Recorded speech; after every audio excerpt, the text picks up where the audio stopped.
আজ যার বই থেকে রবীন্দ্রনাথের কথা শোনাব তিনি মনোফুল ডাক্তার বলাইচাঁদ মুখোপাধ্যায়, স্বনামধন্য সাহিত্যিক। তার জন্ম বিহারের মণিহারি গ্রামে এবং তার কর্মজীবন ভাগলপুরে। রবীন্দ্রনাথের সঙ্গে তার একেবারে শেষ জীবনে বনফুলের সাক্ষাৎ পরিচয় ঘটে। সময়টা 1938-39, সেই সময় কবির বয়স 77-78। এইরকম সময়ে তিনি বেশ কয়েকবার কবির ডাকে বোলপুরে গিয়েছিলেন। এই রকমই একবারের কথা শোনাবো তার বই রবীন্দ্র স্মৃতি, এই বইটি থেকে। তিনি একদিন গিয়েছেন সন্ধ্যের পরে বোলপুরে পৌঁছেছেন, তখন কবি উত্তরায়ণে বর্ষামঙ্গলের রিহার্সাল করাচ্ছেন। এর পরের কথা বইটি থেকে।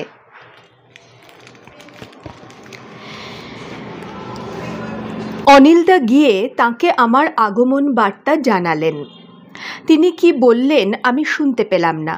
অনিলদা বেরিয়ে এসে আমাকে বললেন, আপনি চলুন, একটু চাটা খাবেন, রিহার্সাল এখনই শেষ হয়ে যাবে, তখন আপনি শ্যামলীতে গিয়ে গুরুদেবের সঙ্গে দেখা করবেন।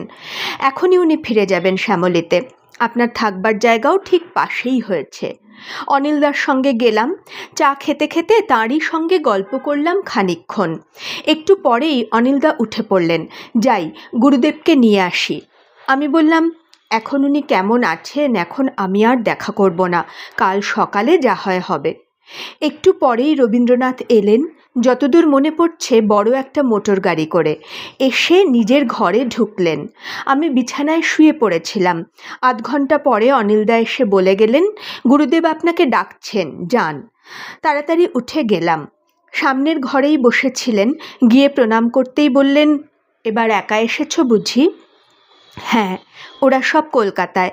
তারপর একটু সসংকোচে বললাম, আপনি এখন ক্লান্ত হয়ে আছেন নিশ্চয়ই রিহার্সালের পর। এখন না না, আমি ক্লান্ত হই না কখনো।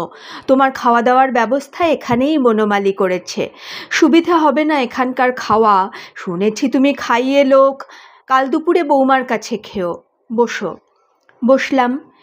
গানের কিছু বোঝো?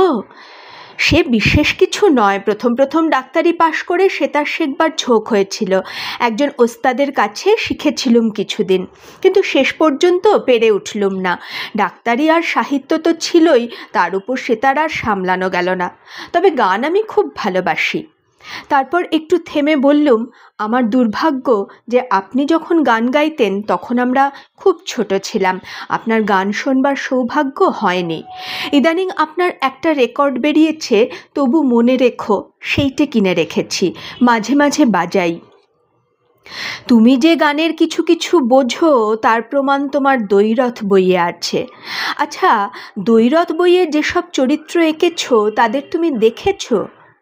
খুব ছেলেবেলায় দেখেছি, বাবা ওইসব জমিদারদের বাড়ির ডাক্তার ছিলেন, তার সঙ্গে মাঝে মাঝে গেছি ওদের বাড়িতে। চরিত্রগুলি খুবই জীবন্ত হয়েছে।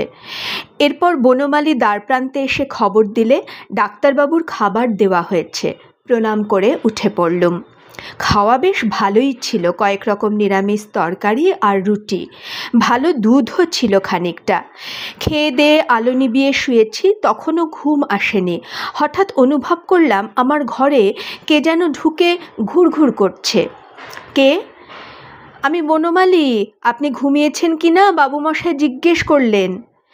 না, আমি ঘুমোইনি। কেন? হয়তো কিছু বলবেন আপনাকে। তখনই মশারির ভিতর থেকে বেরিয়ে এলুম। রবীন্দ্রনাথের ঘরে গিয়ে দেখি তিনি একটা হাই পাওয়ারের বাল্ব জ্বেলে বসে আছেন, দুহাতে দুটো কাচের গ্লাস, একটাতে দুধ রয়েছে আর একটাতে মনে হলো সাবু। আমাকে দেখেই বললেন, বসো, আমি রাত্রের খাওয়াটা শেষ করে নিই। আজকাল রাত্রে দুধ সাবু ছাড়া আর কিছু খাই না। আমি ভাবলাম নিশ্চয়ই দুধ সাবু খাওয়া দেখবার জন্য ডাকেননি, অন্য কোনো কথা আছে নিশ্চয়ই। কি সেটা সবিস্ময়ে বসে বসে ভাবছিলাম সেই কথা। রবীন্দ্রনাথ আস্তে আস্তে দুধের সঙ্গে সাবু একটু একটু করে মিশিয়ে খাচ্ছিলেন। খাওয়া শেষ হলে রুমাল দিয়ে মুখ, গোঁফ, দাড়ি নিপুণভাবে মুছে আমার দিকে মৃদু হেসে চাইলেন। দেখলাম হাসির ঝিলিক চিকমিক করছে চোখের কোণে। আমার গান শুনবে? আমি এখনও গান গাইতে পারি, তবে আস্তে আস্তে গুনগুন করে গাই। বলো তো, শুনিয়ে দিতে পারি এখনই। আমি আর কি বলবো, কুণ্ঠিত কণ্ঠে বললাম, আপনার কষ্ট হবে না তো? না, কোন গানটা গাইবো বলো, আপনার যেটা খুশি, আমি আর কি বলবো। রবীন্দ্রনাথ সেদিন আমায় সার্থক জনম আমার জন্মেছি এই দেশে এই গানটি গেয়ে শুনিয়েছিলেন। কি যে অপূর্ব মনে হয়েছিল তা লিখে বর্ণনা করা যাবে না। মনে হয়েছিল যেন একটি তীক্ষ্ণ কণ্ঠ ভ্রমর সুরের অদ্ভুত মায়ালোক সৃজন করে গেল। গান শেষ হতে দুজনেই চুপ করে রইলাম কিছুক্ষণ। তারপর বললাম, এতদিন আপনাকে দূর থেকে পেয়েছিলুম, আজ খুব কাছে পেলুম। রবীন্দ্রনাথ মৃদু হেসে বললেন, দূর থেকে পাওয়াই ভালো, খুব কাছে এলে সবটা পাওয়া যায় না। আমার কৈশোরে বঙ্কিমকে খুব কাছে পেয়েছিলাম। খুব গম্ভীর লোক ছিলেন তিনি, কাউকে বিশেষ আমল দিতেন না। আমি কিন্তু তার কাছে প্রশ্রয় পেয়েছিলাম। যখন তখন চটি পড়ে তার লাইব্রেরি ঘরে ঢুকে পড়তে আমার বাধা ছিল না। তখন কিন্তু বঙ্কিমকে ভালোভাবে পাইনি। দূর থেকে এখন তার বিরাট রূপ দেখতে পাচ্ছি, বিরাট পাহাড়ের মতন দাঁড়িয়ে আছেন। তারপর একটু চুপ করে থেকে বললেন, বন্দে মাতরম গানটায় আমি সুর দিয়ে কংগ্রেসে গেয়েছিলাম। এখন কিন্তু মনে একটু সন্দেহ জেগেছে, ওটা কি জাতীয় সঙ্গীত হবার উপযুক্ত? আমাদের দেশে মুসলমানের সংখ্যা কম নয়। তারা দেশকে ত্বং হি দুর্গা দশপ্রহরণধারিণী বলে সম্বোধন করবে কি করে? বললাম, উনি বন্দে মাতরম গানকে তো জাতীয় সঙ্গীত হিসেবে লেখেননি, লিখেছিলেন আনন্দমঠ উপন্যাসের জন্য।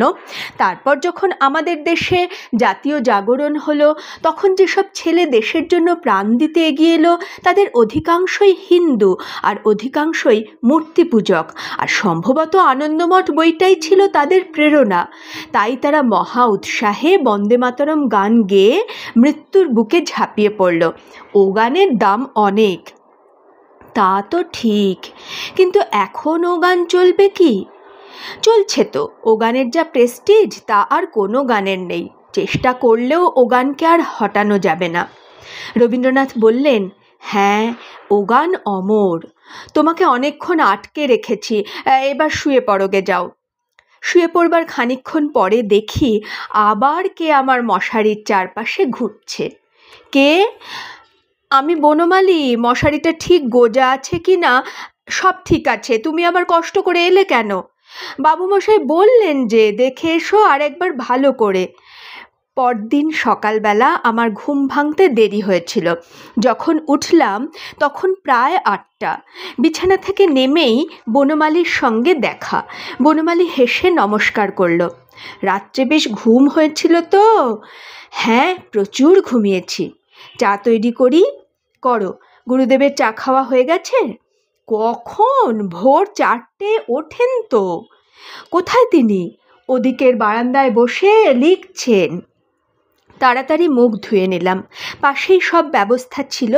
এসেই দেখি বনমালী চায়ের টেবিলে নানা রকম খাবার সাজাচ্ছে, সিঙাড়া, কচুরি, কেক, বিস্কুট, আরও কত কি।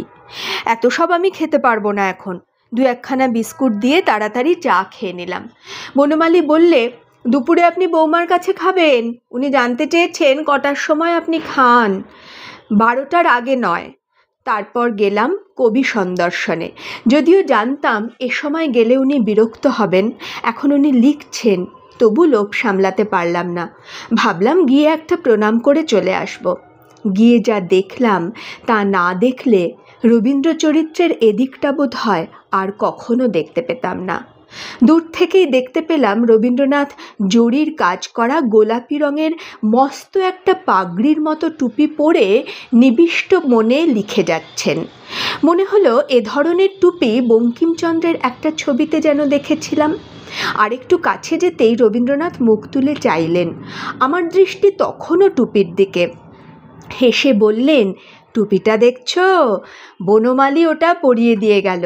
ওর ইচ্ছে আমি ওইটে পরেই লিখি। বনমালীর হঠাৎ এরকম ইচ্ছে হলো কেন? ওর এরকম খেয়াল মাঝে মাঝে হয়। আজ এসে বললে, এই ভালো টুপিটা বাক্সে পড়ে পড়ে নষ্ট হচ্ছে, ওটা পরে লিখলে ক্ষতি কি? বললাম, দাও। সেই থেকে পড়েই আছি। তারপর চোখ দুটি ঈষৎ বিস্ফারিত করে বললেন, বনমালীর বিরুদ্ধাচরণ করার সাহস নেই। আমি এগিয়ে গিয়ে প্রণাম করে বললাম, আপনি লিখুন, আমি একটু বেরিয়ে আসি। এই রকম অনেক গল্প এই বইয়ের পাতায় পাতায় ছড়িয়ে। ইচ্ছে আছে আরও এরকম গল্প আপনাদের শোনানোর। কেমন লাগলো জানাবেন অবশ্যই।